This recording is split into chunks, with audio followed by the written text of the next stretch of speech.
silakan aspirasi dengan tertib dengan baik, kita akan berikan ruangnya.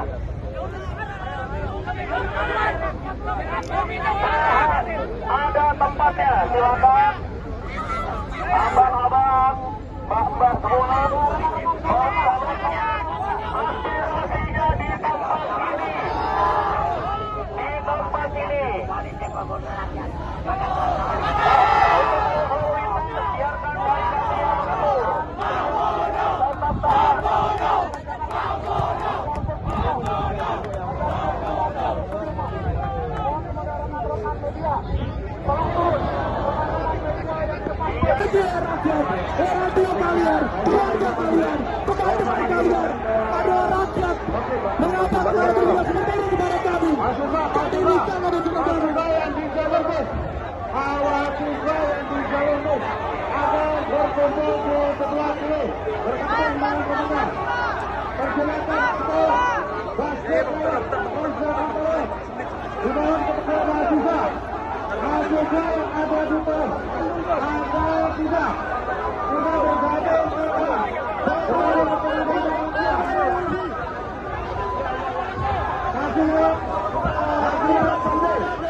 Tapi faktanya kita sebagai rakyat Indonesia, kita disakiti, kita berangkat sebagai musuh negara.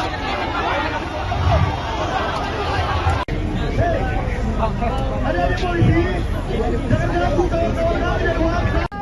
Hidup perempuan, hidup selamat. Kita sudah gagal. Hidup mahasiswa. Hidup rakyat Indonesia. Mereka, teman-teman, kalian bisa buka kamera kalian. Kalian videokan kepada mereka. Kalian tunjukkan kepada seluruh rakyat Indonesia bahwa mereka bakal tidak mampu kepada kita, teman-teman.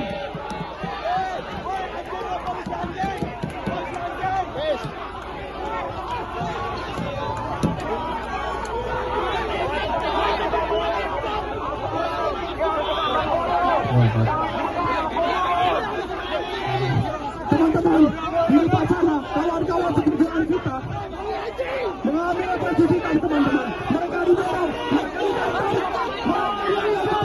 negara. Teman-teman, apakah kita ini dulu kita di perlawanan seperti ini, teman-teman? Tahan!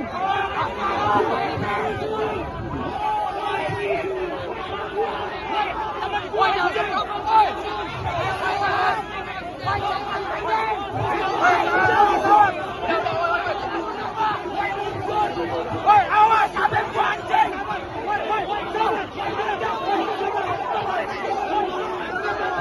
Woi, mundur! Udah!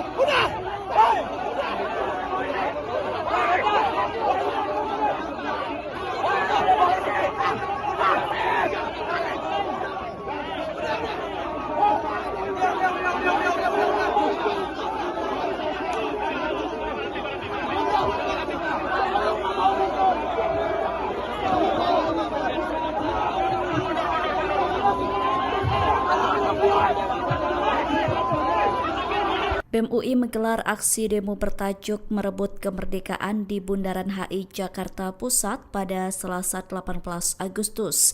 Ketua BEM UI Yatta Latof Maksum Imawan atau yang akrab disapa dengan Atof mengatakan bahwa aksi demo itu dilakukan sebagai bentuk pertanggungjawaban moral atas penindakan yang kian nyata. Atof bahkan menyebut bahwa slogan HUT ke-81 RI yang berbunyi Indonesia berdaulat, adil, dan makmur hanya omong kosong belaka.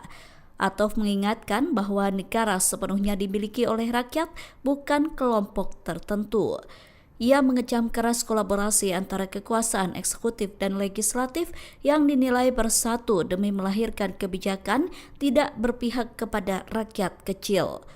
Atof menyoroti kepalsuan kedaulatan dengan menyinggung rentetan aksi penangkapan sewenang-wenang terhadap kalangan pemuda sejak Agustus tahun lalu.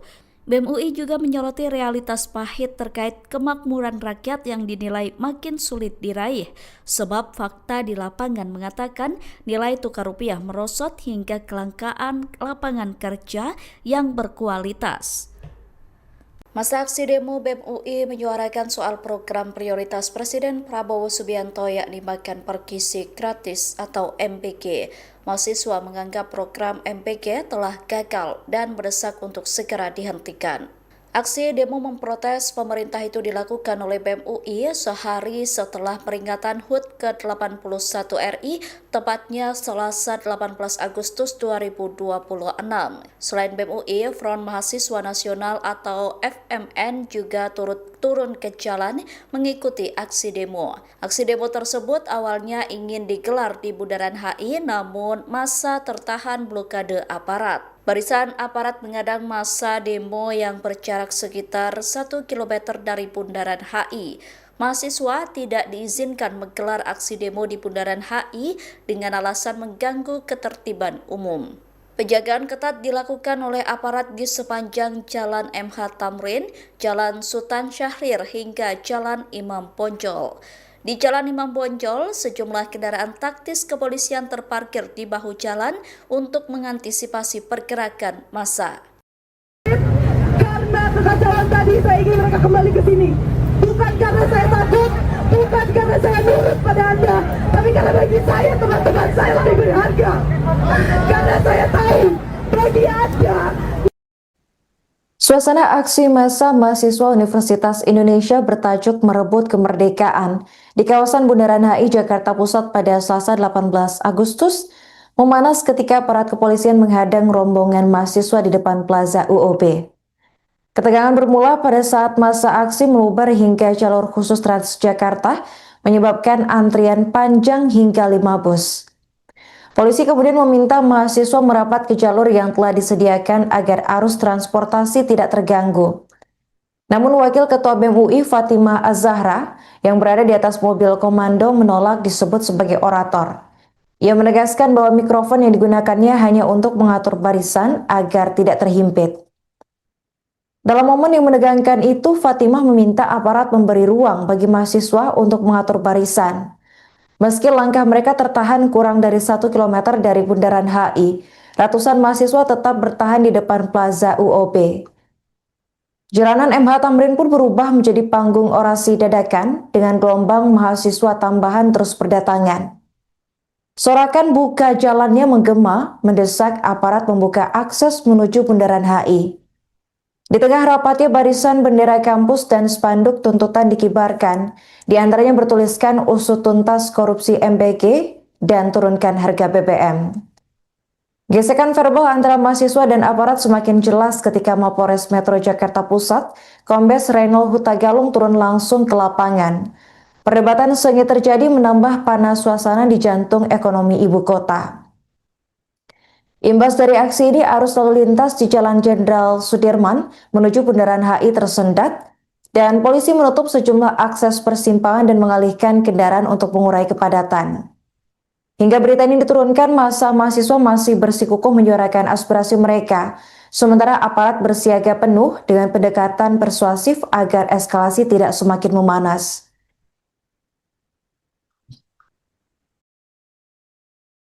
Saya sudah terhimpit karena kekacauan tadi saya ingin mereka kembali ke sini.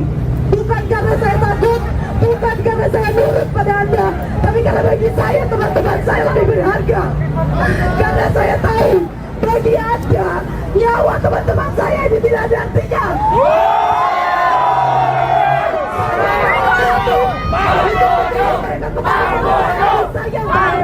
Dibanding untuk melawan Anda semua. Saya tidak ingin mereka kenapa-napa, saya ingin mereka ke sini. Dan Anda dengan tokoh Anda itu, Anda menghalangi saya untuk mengatur mereka. Bagaimana kalau suara saya tidak terdengar oleh mereka karena suara berisik Anda dan mereka ada yang terluka? Ya, terima kasih.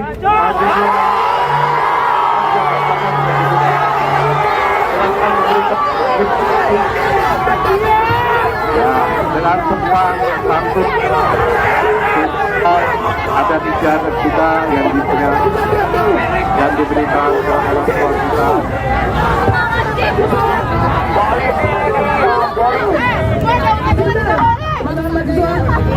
Ya tuh, saya tidak ingin ada kericuan. Dan ketika polisi menggunakan mokomnya, kita harus diam. Kenapa? Karena kita harus mencontohkan pada mereka bagaimana menghargai orang lain. Dan yang kedua, selain mencontohkan pada mereka, kita ingin mendengar bagaimana kemampuan mereka untuk berorasi dengan mokom yang orangnya saja tidak ada itu. Dan saya ingin memberikan saran kepada para bapak dan ibu polisi dan kepada Pak Reynold yang mengaku bahwa Anda bertanggung jawab atas semua polisi ini, dan Bapak Reynold mengaku bahwa dia bertanggung jawab atas ketertiban umum. Saya ingin memberi saran pada kalian semua. Anda tidak perlu gunakan mokom itu. Kenapa? Karena Anda tidak perlu mokom itu untuk mengatur polisi-polisi ini. Anda sudah menggunakan HT. Anda sudah bisa berkumpul di sini semuanya dalam barisan rapi tanpa mokom. Sehingga Anda tidak perlu mokom.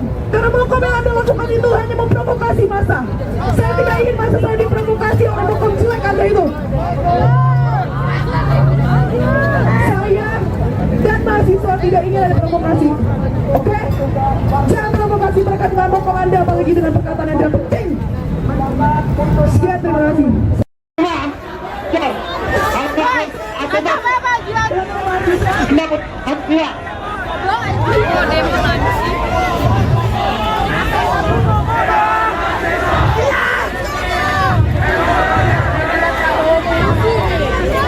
Silakan diatur rekan-rekannya. Silakan diatur rekan-rekannya.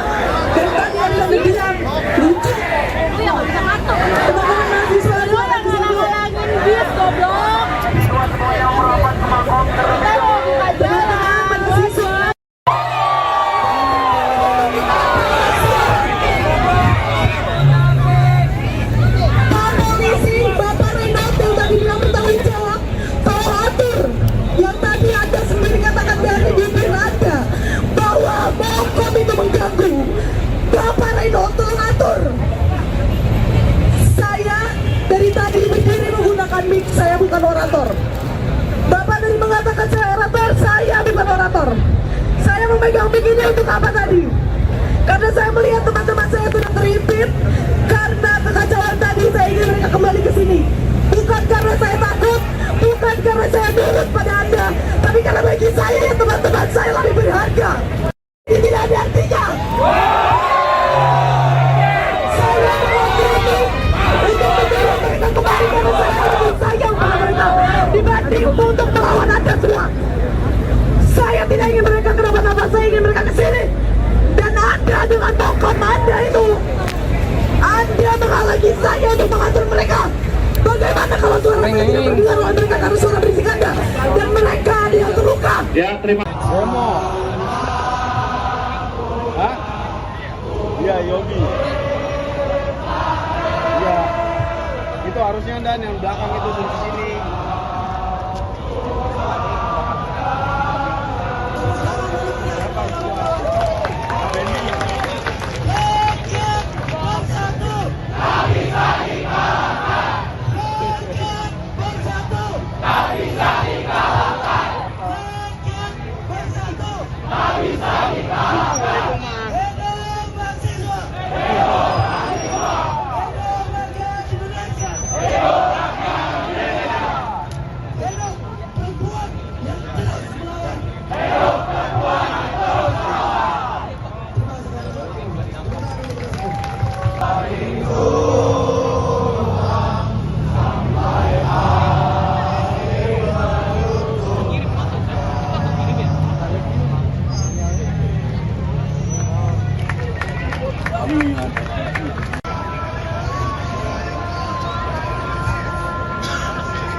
dikalahkan.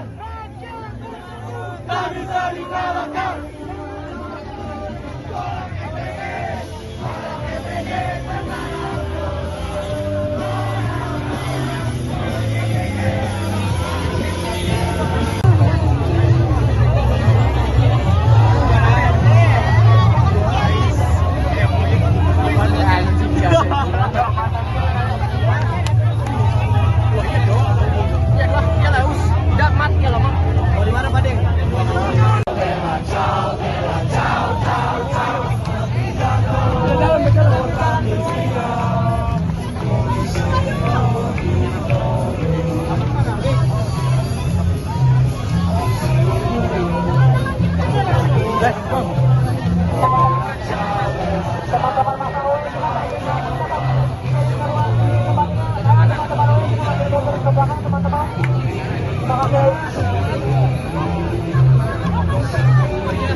Sebenarnya berekspektasi bahwa seharusnya pemerintah bisa menunjukkan sikap yang berbeda meskipun ternyata sama. Kamu dan teman-teman lainnya punya 8 tuntutan yang hari ini dibawa ke aksi massa hari ini. Menurut kamu dari 8 tuntutan itu poin yang mana yang sebenarnya pemerintah bisa dengan cepat laksanakan?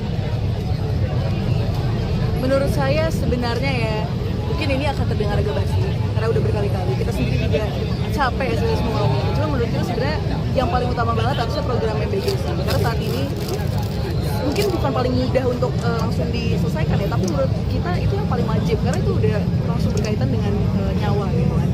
Banyak sekali anak-anak yang keracunan dan mereka sendiri dalam video-videonya sudah mengatakan bahwa mereka sampai bilang ke Pak Sudaryono gitu kan untuk kita tidak mau lagi Pak makan MBG dan sebagainya, dan satu nyawa itu sangat berharga. Bahkan kalau seorang anak, mungkin saya maaf agak FK dikit, tapi bahkan ketika seorang anak tuh tidak sampai wafat gitu ya karena keracunan, tetap ada dampaknya loh ketika mereka tuh dalam masa pertumbuhan. Jadi jangan dianggap enteng, keracunan diobati sembuh, ada dampak yang mungkin harus lebih berat lagi untuk dikembalikan dan sebagainya. Jadi jangan bermain-main dengan nyawa seseorang, apalagi nyawa anak-anak calon penerus bangsa kita gitu kan. Dan yang kedua sebenarnya menurut kita harusnya bisa paling cepat adalah tentang bencana deforestasi. Itu menjadi salah satu tuntutan kita juga, dan menurut kita pemerintah seharusnya belajar dari Aceh kemarin yang sampai hari ini rehabilitasi dan sebagainya itu berlarut-larut. Daerah di Aceh yang terkena bencana sebelumnya, harusnya pemerintah bisa belajar gitu bahwa oh kemarin kita kekeh pengen cara menanganinya ABC, ternyata agak gagal nih, kayak lama, masih banyak banget bagian-bagian daerah yang masih belum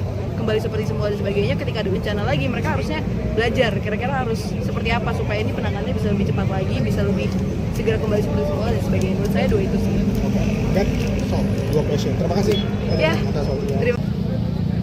Kita akan aksi lagi, tapi kita akan mengevaluasi dulu segala hal yang terjadi di hari ini untuk kemudian menentukan ya di aksi berikutnya kita akan seperti apa.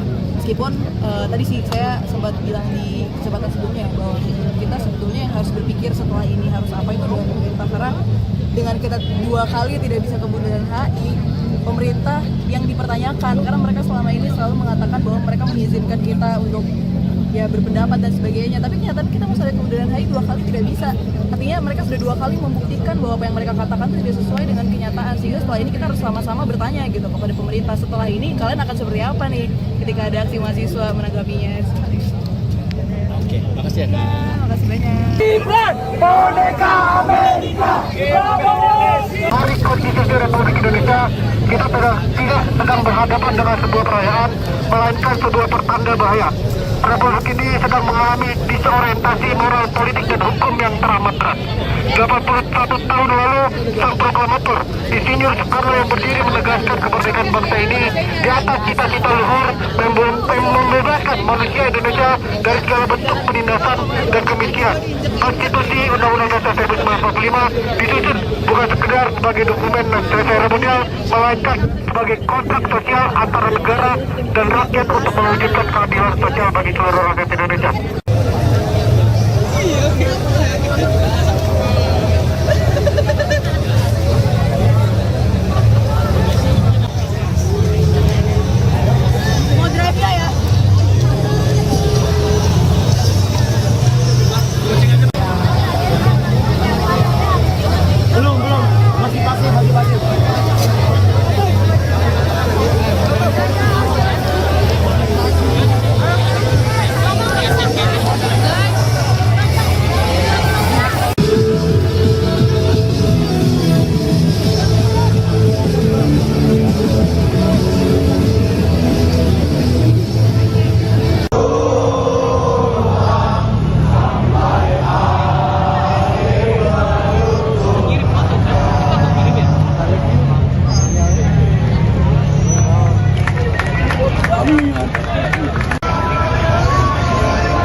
Tak